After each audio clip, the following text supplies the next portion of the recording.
Meus irmãos, esse é o segundo sermão do profeta Ageu, escrevendo aos irmãos que voltaram do exílio e que já estavam completamente desanimados e tinham parado a sua obra na casa do Senhor.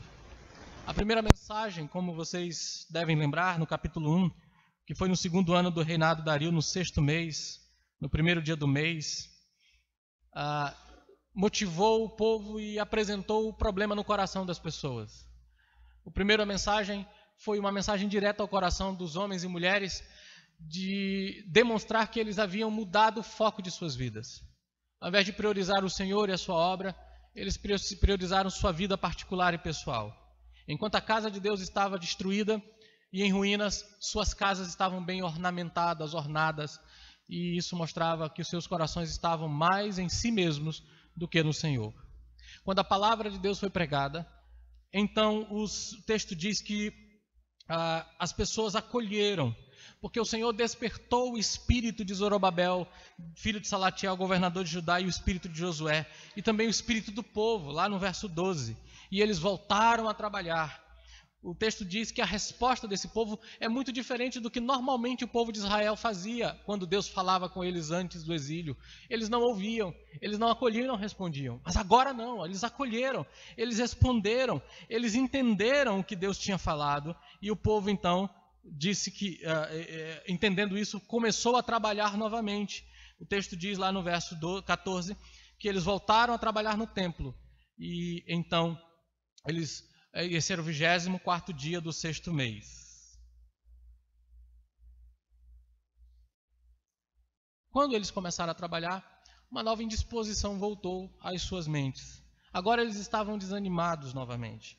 E eles estavam desanimados porque agora havia uma comparação entre o que estava sendo feito e o que tinha sido feito antes. Provavelmente, alguns dos judeus mais velhos que sobreviveram ao exílio e que ainda tiveram o privilégio de ver a glória do templo de Salomão, olhando para esse novo templo que estava sendo construído, estavam desprezando a obra que estava sendo feita. É como se eles dissessem: vocês acham que isso aqui é templo? Isso aqui vocês não têm ideia do que nós vimos. Isso aqui, em comparação ao que via antes, não é nada. E então isso causou exatamente um desânimo no meio do povo, e o povo novamente parou a obra. Nós vimos então, da última vez em que expomos esse texto, que Deus compreende e se preocupa com o desânimo que nós enfrentamos. E essa perda de excitação inicial, ela pode nos desencorajar. Você pode estar animado e empolgado no início de um grande projeto, mas com o tempo, com as lutas, com os desafios e com os problemas, isso causa desânimo. E há várias razões que eu pontuei aqui de acordo com o texto. Atrasos, a obra não estava indo tão rápida quanto deveria. Críticas, eles provavelmente, Deus diz no verso 5, não tenham medo, e é provável que eles tenham recebido ameaças, pressão de inimigos na corte, fez com que esse templo pudesse parar a sua obra durante 15 anos. Por dentro, pessimismo, comparações e expectativas falhas podem desencorajar. Pessoas achando que provavelmente nós tentamos isso, não funcionou, tentamos construir, mas vieram problemas, a obra não vai. Comparações, esse templo com a primeira casa não é tão belo. Você deveria ter visto o templo de Salomão, agora isso era um templo. Esse novo dificilmente vale a pena chamar de templo comparado com o antigo. Provavelmente isso trouxe desânimo, expectativas erradas. Eles talvez estivessem pensando: onde está o ouro do templo de Salomão, que forrava esse templo? Onde está toda a riqueza e a beleza daquela época? Então, por dentro, pessimismo e comparações e expectativas falhas. Uma visão errada de sucesso também pode desencorajar as pessoas. Algumas pessoas querem sucesso instantâneo em oposição à coisa eterna. O texto diz que Deus vai fazer a obra, mas isso levou muito tempo. Levou um tempo até a vinda de Jesus Cristo. Esses desânimos são corrigidos pelo Senhor aqui. A palavra de Deus para nós, quando nos desencorajamos, é que nós devemos servi-lo e perseverar. E isso nem sempre é fácil. Veja o capítulo 2, verso 4. Mas agora o Senhor diz: seja forte, Zorobabel, seja forte, Josué, filho de Josadaque, o sumo sacerdote. 3 vezes o Senhor repete: seja forte, ou tenha coragem. E ele lhes diz aqui para trabalhar. Veja que ele diz: continue, persevere, sejam fortes. Verso 4. Diz o Senhor: trabalhem, porque eu estou com vocês, diz o Senhor dos Exércitos. Aqui ele mostra que a motivação para a liderança foi exatamente essa: afirmar a presença do Senhor e motivá-los a continuar enfrentando todos esses perigos e desânimos na confiança de que Deus está com eles. A perseverança, meus irmãos, aqui, ele diz que devem trabalhar, continuar a perseverar, e existem dois aspectos para esse tipo de perseverança: a atitude e a ação. A perseverança requer uma atitude. Veja o que ele diz aí: sejam fortes. Sejam fortes. As pessoas tinham a atitude errada. Eles eram fracos porque haviam tirado o foco do Senhor, como nós vimos no capítulo 1. E passaram pelo lento e decepcionante progresso no templo, com as críticas e com as dificuldades que certamente existiam. Talvez eles estivessem pensando: isso nunca vai ser concluído. Estamos apenas perdendo nosso tempo. Você já percebeu o quanto sua atitude afeta a sua capacidade de perseverança? Se você está motivado, você pode ficar acordado a noite toda com algum projeto. Se você está motivado, você passa noites acordado sem problema nenhum. Você se esforça, você perde até o ânimo para comer. Mas se você fica desanimado, você faz as coisas de maneira lenta. Você adia as coisas. Você nunca chega a terminá-lo. Você deixa as coisas no meio do caminho. Nós ouvimos falar sobre muitos líderes, pastores e presbíteros queimados e abandonando o ministério. Eu tenho lido muito sobre o assunto nos últimos tempos, do ano passado para cá, com algumas obras que uns pastores amigos meus me emprestaram. O pastor Antônio me emprestou uma obra muito interessante. Me falou de uma obra muito interessante. E nessa obra diz assim: embora em alguns casos a causa de esgotamento não seja o gerenciamento adequado da agenda, não seja, muitas vezes a causa real do desânimo em líderes, pastores, presbíteros e líderes de ministérios, seja por causa de reverses e decepções. 70% dos pastores e presbíteros lutam constantemente com depressão. 80% de pastores e 84% dos seus cônjuges sentem-se desqualificados e desencorajados em seus ministérios. Isso sem falar nos 50%, 60% na verdade, das esposas de presbíteros e de líderes de ministérios que não conseguem ver ânimo na obra. Eu particularmente acho que todo pastor deveria se sentir desqualificado porque a obra é maior do que a pessoa. Paulo diz isso em 2 Coríntios 2,16, quando diz assim: quem é suficiente para isso? Mas nunca desanimado. O desânimo vem, mas precisamos ser fortes. Nós somos emocionalmente frágeis. Alguém às vezes nos ofende, nos sentimos com nossos sentimentos feridos, deixamos isso de lado. Alguém não faz o que nós esperávamos, desistimos. Deus está dizendo: seja forte.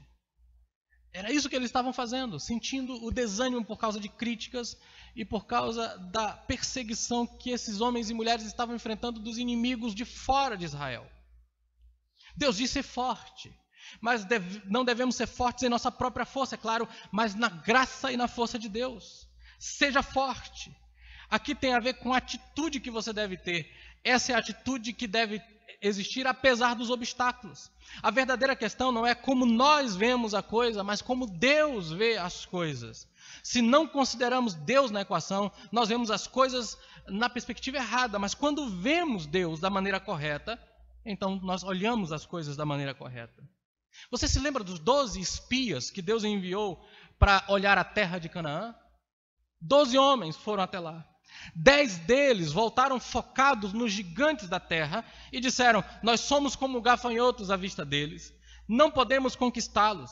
Mas Josué e Calebe voltaram e disseram: Deus está conosco e Ele nos prometeu aquela terra. Nós vamos comer esses caras no almoço. Está exatamente assim em Números capítulo 14, verso 9. A expectativa e as perspectivas diferentes aqui.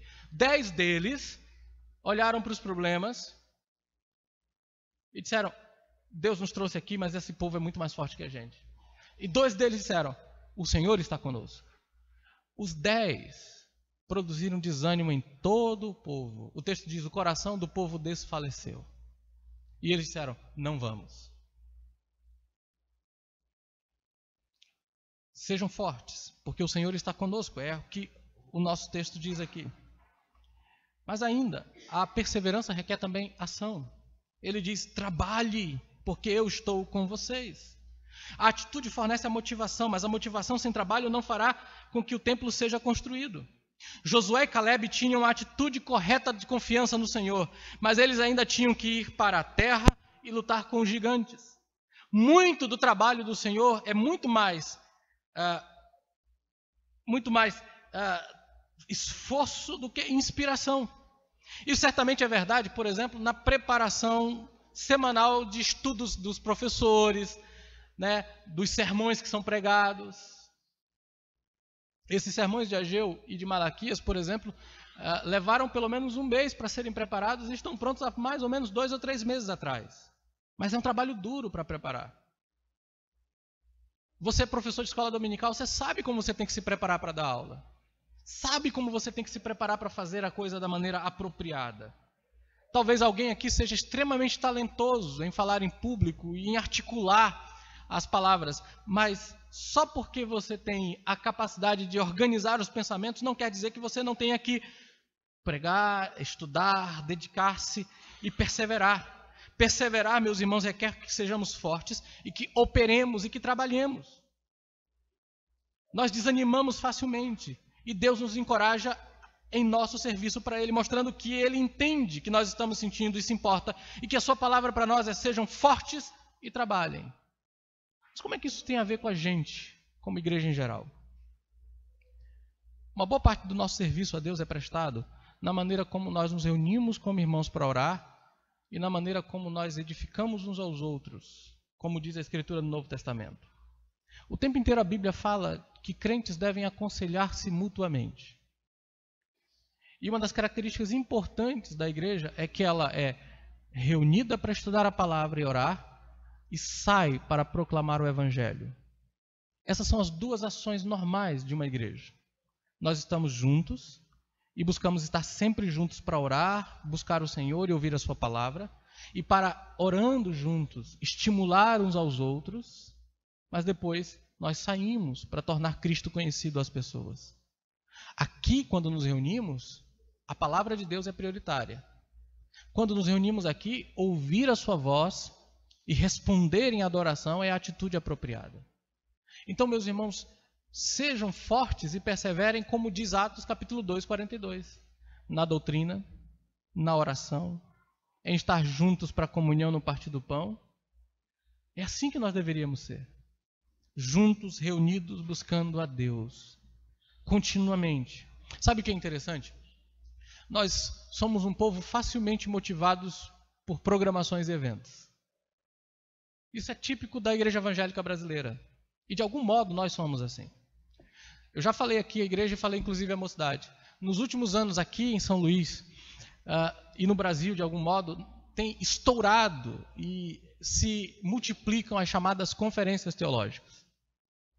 Antes havia uma grande conferência aqui na igreja do Renascença, depois veio a nossa no Evangelho, que nós não fazemos mais. Mas agora, se você esperar um pouquinho, todo mês você vai ter 2 ou 3 conferências de alguma igreja aí. Conferências, conferências e conferências. E muitas vezes nós nos animamos com isso. Ouvimos a palestra, ouvimos a conferência, ficamos animados com os pregadores. Mas a verdade é que Deus quer que eu e vocês tenhamos uma regularidade da vida cristã. A vida cristã normal é a vida de se reunir com seus irmãos, orar, ler a Bíblia juntos, estimular uns aos outros e evangelizar. É muito mais fácil termos empolgações com esses eventos particulares do que sermos empolgados com a vida cristã regular. E a vida cristã da igreja local é muito mais importante. Nós deveríamos perseverar aqui em nossas reuniões de oração, por exemplo.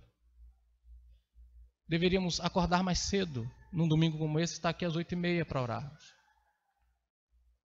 Porque a maioria de nós acorda mais cedo para trabalhar. Não é? Você tem que estar que horas na faculdade? 7. Então 6h30, 6 horas você já está no ponto de ônibus. Né? Se existe alguma programação especial durante a semana, nós enfrentamos os engarrafamentos para participar disso. Mas não conseguimos enfrentá-los para ver o culto de oração. Deus quer que nós perseveremos nisso. Trabalhar na vida cristã normal. Hajam e trabalhem. Sejam fortes. Continuem intercedendo, continuem orando, continuem servindo, continuem se reunindo. E Deus, ele assegura aqui para o povo dele, que está desanimado, sua presença, sua promessa e a sua palavra. Veja o capítulo 4 novamente. Ele diz assim, verso 4. E vocês, todo o povo, sejam fortes, diz o Senhor, e trabalhem, porque eu estou com vocês, diz o Senhor dos Exércitos. Depois de dizer a Zorobabel e Josué e ao povo para serem fortes e trabalharem, Deus acrescenta, eu estou com vocês, diz o Senhor dos Exércitos. Os judeus podem ter temido o exército hostil contra eles, mas Deus, o Senhor dos Exércitos, o supremo governante sobre todos os exércitos do céu e da terra, e é o Senhor que está com eles. E se o Senhor está conosco, quem pode nos derrotar? É isso que ele está dizendo.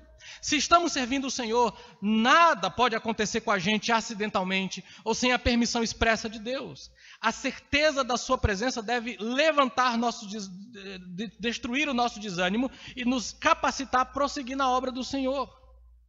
Meus irmãos, depois de muitos anos de dificuldade nos perigos do coração da África, David Livingstone recebeu um doutorado honorário na Universidade de Glasgow. Na ocasião ele disse, vocês gostariam que eu lhes dissesse o que me sustentou durante todos esses anos de exílio entre pessoas cuja língua eu não conhecia, não conseguia entender e cuja atitude em relação a mim sempre foi incerta e muitas vezes hostil? E ele disse, foi isto. Eis que eu estou sempre contigo até os confins da terra. Essa é a promessa do Senhor à sua igreja. Vão, preguem o evangelho a todas as nações. Ensinem a guardar todas essas coisas. E eu estarei com vocês. Todos os dias. Não apenas um dia. Não apenas nos melhores dias. Não apenas quando você está fervoroso. Mas todos os dias. Todos, absolutamente todos os dias. Até o fim dos tempos. Deus está com a sua igreja. Nessas palavras, ele diz, eu consegui resistir. E elas nunca falharam. Segundo, Deus tem promessa. Verso 5. Segundo a aliança que fiz com vocês quando saíram do Egito, o meu espírito habita no meio de vocês. Não tenham medo. Deus aqui fala do pacto com Israel. Deus fez com Israel uma aliança quando eles saíram do Egito. E ele promete agora, com base nessa aliança, como ele tinha feito naquele momento, que o seu espírito iria com eles e permaneceria no meio deles. Portanto, eles não precisavam temer. Meus irmãos, Deus fez um pacto muito melhor conosco. Em Cristo Jesus, um novo pacto promulgado com novas promessas. Hebreus 8:6. Este pacto que Deus fez com Israel no Antigo é apenas um tipo e sombra do verdadeiro pacto, pois há um único pacto que percorre a Bíblia inteira. E esse pacto com Israel, no Monte Sinai, apontava para o pacto em Jesus Cristo. E esse pacto, chamado de o novo pacto, ele é promulgado com melhores promessas. Jesus selou essa nova aliança com seu próprio sangue. E ele prometeu a habitação do Espírito Santo para estar conosco para sempre. João 14,16. Quando ficamos desanimados em nosso serviço a ele, nós devemos nos lembrar de sua promessa, de que ele não nos deixou órfãos, mas que ele viria a nós através do seu Espírito. E ele nos deu o seu Espírito para nos capacitar para servi-lo. Nós aqui nessa manhã somos uma comunidade do Espírito Santo. Nós somos habitados pelo Espírito Santo individualmente. Como crentes, o Espírito foi colocado em nós como selo da promessa. No entanto, como corpo, nós somos o santuário do Espírito. Em 1 Coríntios capítulo 3, o apóstolo fala que nós não devemos destruir o santuário do Espírito Santo que são vocês. Ele não está falando do nosso corpo individualmente, ele fala disso no capítulo 6, quando diz o corpo de vocês é habitado pelo Espírito. Mas no 3, ele está falando da igreja, do corpo como um todo. Ele diz, o corpo é habitado, é o templo, é a morada do Espírito Santo. Paulo diz que os santos, em Efésios, são a casa de Deus, para a morada de Deus no Espírito. O Espírito Santo habita em nós. O Espírito Santo habita na igreja. O Espírito Santo habita nesta igreja. E essa promessa se cumpriu em Cristo Jesus. Aquilo que Deus disse a Israel aqui, ao povo de Judá através de Ageu, ele se cumpre plenamente em nós. Nós somos o povo em quem o Espírito Santo habita. Nós não precisamos ter medo, nem sermos desanimados com as lutas que nós enfrentamos. Já parou para pensar nisso? Às vezes nós nos esquecemos que nós somos uma comunidade operada pela obra de Deus. o Espírito Santo nos batizou, todos nós aqui, em um só corpo. E nos foi dado de beber de um mesmo Espírito. Uma igreja cujo Espírito habita. É o que nós somos. Deus fez a promessa da aliança e ela se cumpre em Cristo Jesus. Mas ele fez uma promessa, versos 6 até o verso 9. As muitas profecias nas Escrituras não nos são dadas para especular sobre o futuro, mas para fortalecer e encorajar a nossa fé. Quando vemos como Deus tem trabalhado através dos tempos, de acordo com o que ele disse a seu povo antecipadamente, isso nos encoraja a continuar servindo a ele, sabendo que as profecias ainda não cumpridas serão cumpridas. Há uma diferença entre os comentários sobre o tremor do céu e da terra aqui no verso 6 e 7. Ele diz: daqui a pouco, mais uma vez eu farei tremer o céu, a terra, o mar e a terra seca.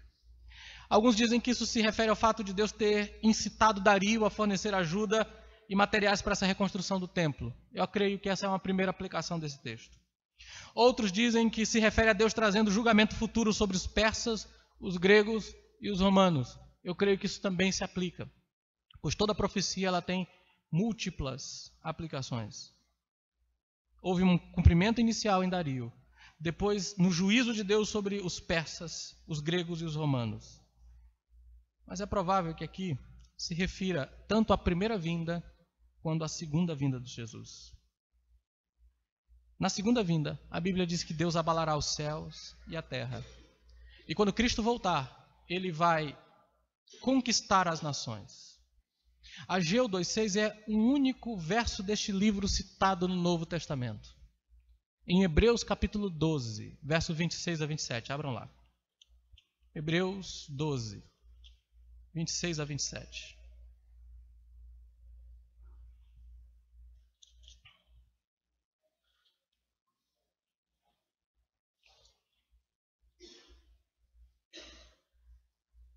Hebreus 12, 26 a 27.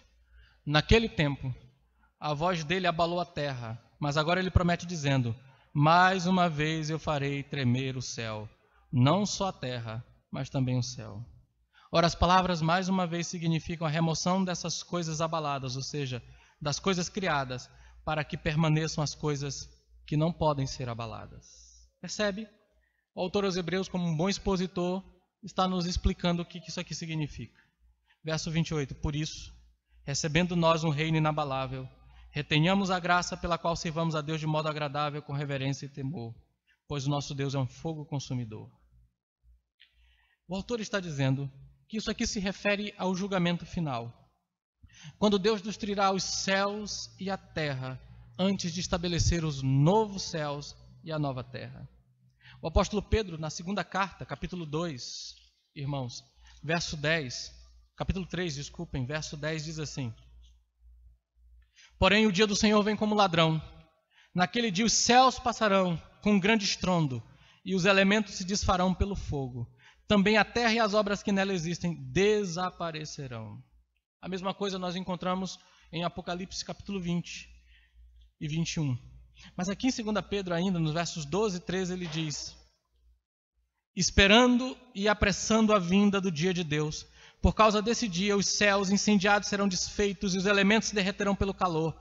Nós, porém, segundo a promessa de Deus, esperamos novos céus, nova terra, nos quais habita a justiça. Então aqui nós temos uma descrição da vinda de Jesus. Há também debate sobre a tradução da frase aqui, sobre riqueza das nações. Algumas traduções dizem o desejado das nações, que é uma referência a Jesus Cristo. E é provavelmente essa a interpretação aqui. Aqui nós temos Jesus Cristo, desejado das nações. E a última, por isso ele reflete no verso 7 a 9, que a última glória desta casa, a casa da segunda casa, será maior do que a primeira. E ele diz: vocês acham que se eu quisesse dar ouro para que vocês construíssem esse templo eu não daria?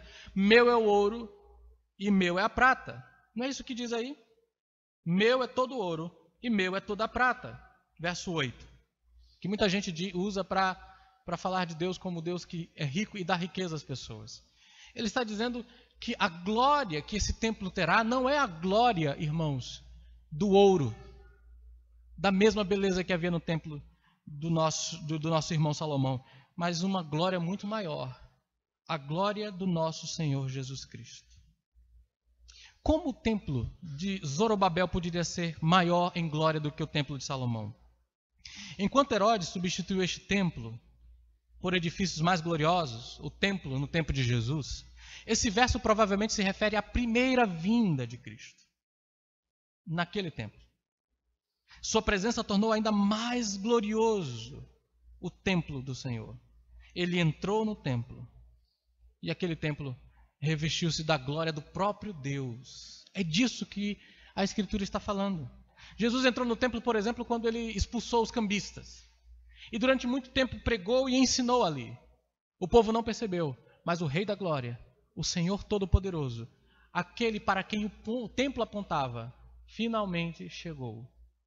Mas ainda, a Bíblia diz que Jesus Cristo, em sua glória, tabernaculou conosco. Abram no Evangelho de João, capítulo 1.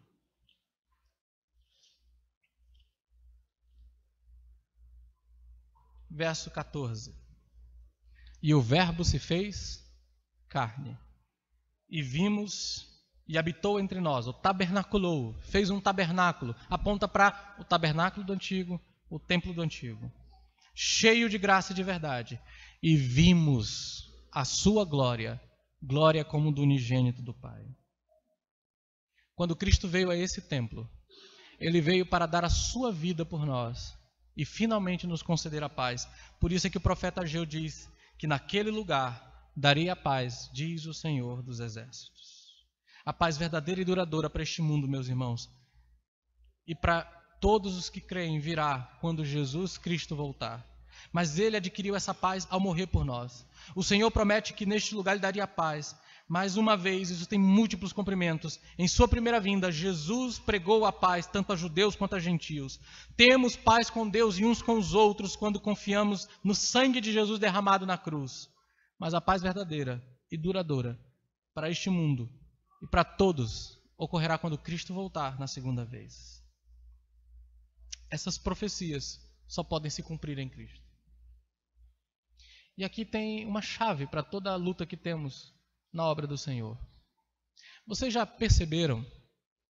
Existe um verso no Novo Testamento que a gente usa muito fora do contexto. 1 Coríntios capítulo 15. 1 Coríntios capítulo 15. Verso 58.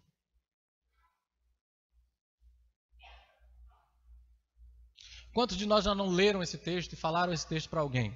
Portanto, meus amados irmãos, primeiro imperativo, sejam firmes e inabaláveis, e sempre abundantes na obra do Senhor, segundo imperativo, sabendo que no Senhor o trabalho de vocês não é vão.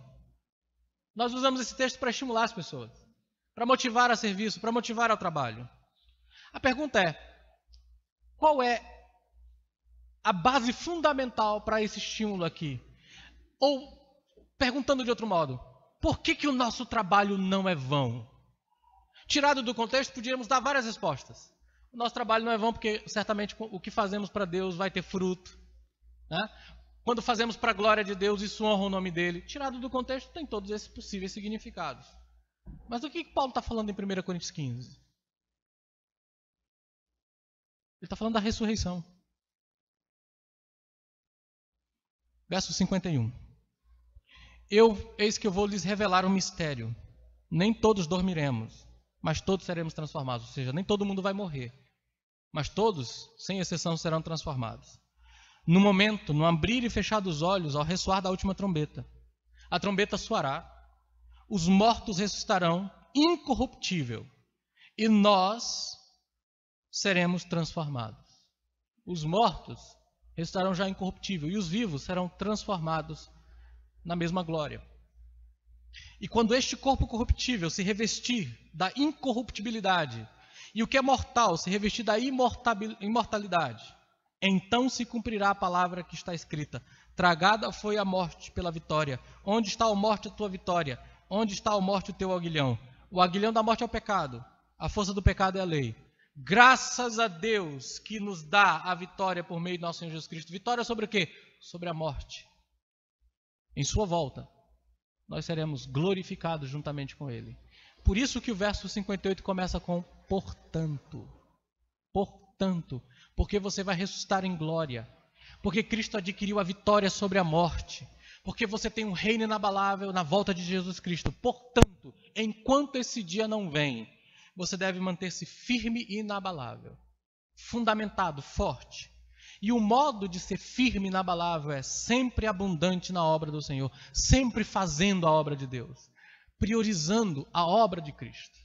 É por isso que o nosso trabalho não será vão, porque na volta de Cristo, nós todos receberemos a grande recompensa adquirida por Cristo em sua vitória, a ressurreição dos mortos.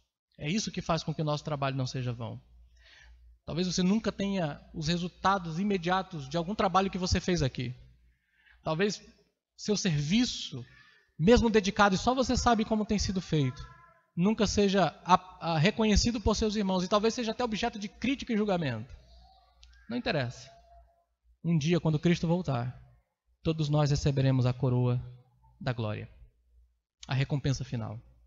É com vistas a esse dia que nós devemos viver nessa vida. E é isso que o texto quer nos dizer. Essa glória final em Cristo, que trará paz a todos os que creem, deve ser o motivador para nosso serviço. Um dos exemplos mais notáveis de um cristão que persevera na obra do Senhor é William Wilberforce. Ele viveu na Inglaterra entre 1759 a 1833. Ele foi convertido em 1785. 2 anos depois ele deu aviso na Câmara dos Comuns, onde ele serviu, que ele traria uma moção para a abolição do tráfico de escravos. Este era um negócio altamente lucrativo naquele período. Trouxe muita renda para a economia britânica. As plantações britânicas nas Índias Ocidentais dependiam do trabalho escravo para o seu lucro. Possuir escravo, portanto, era uma forte instituição cultural. Então, foi uma tarefa muito difícil para ser empreendida. Numerosas vezes a vida de William Wilberforce foi ameaçada. Houve pressão política para recuar por causa das ramificações políticas internacionais. Por exemplo, a Grã-Bretanha proibiu a escravidão.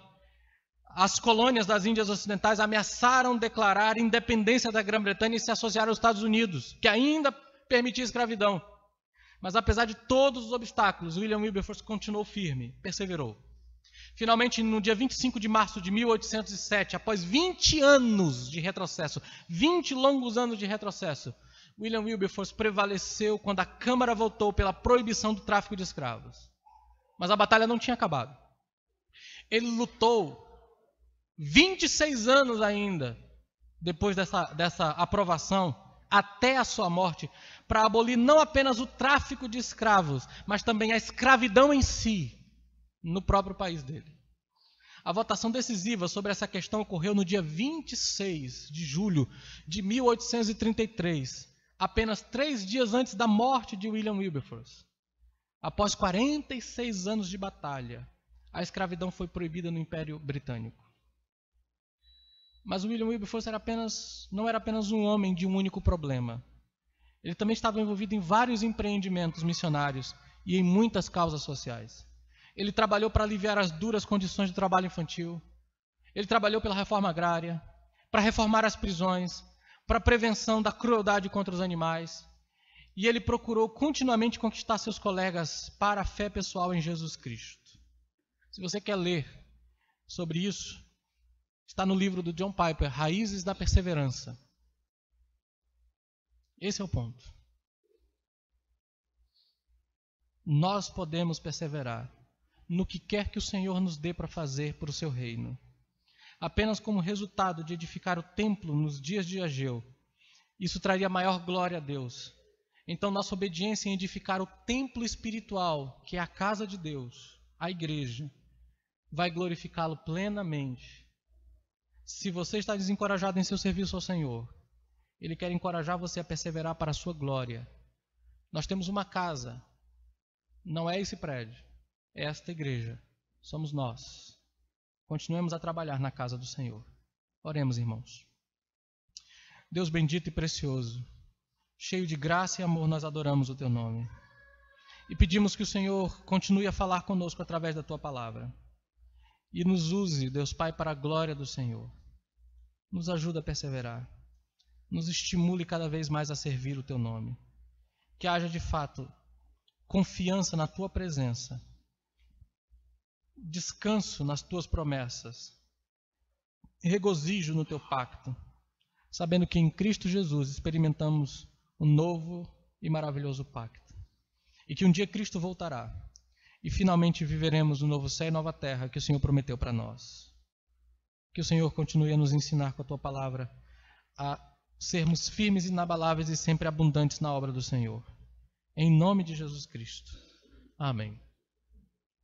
Nós vamos então, meus irmãos, dividir as classes às 11h.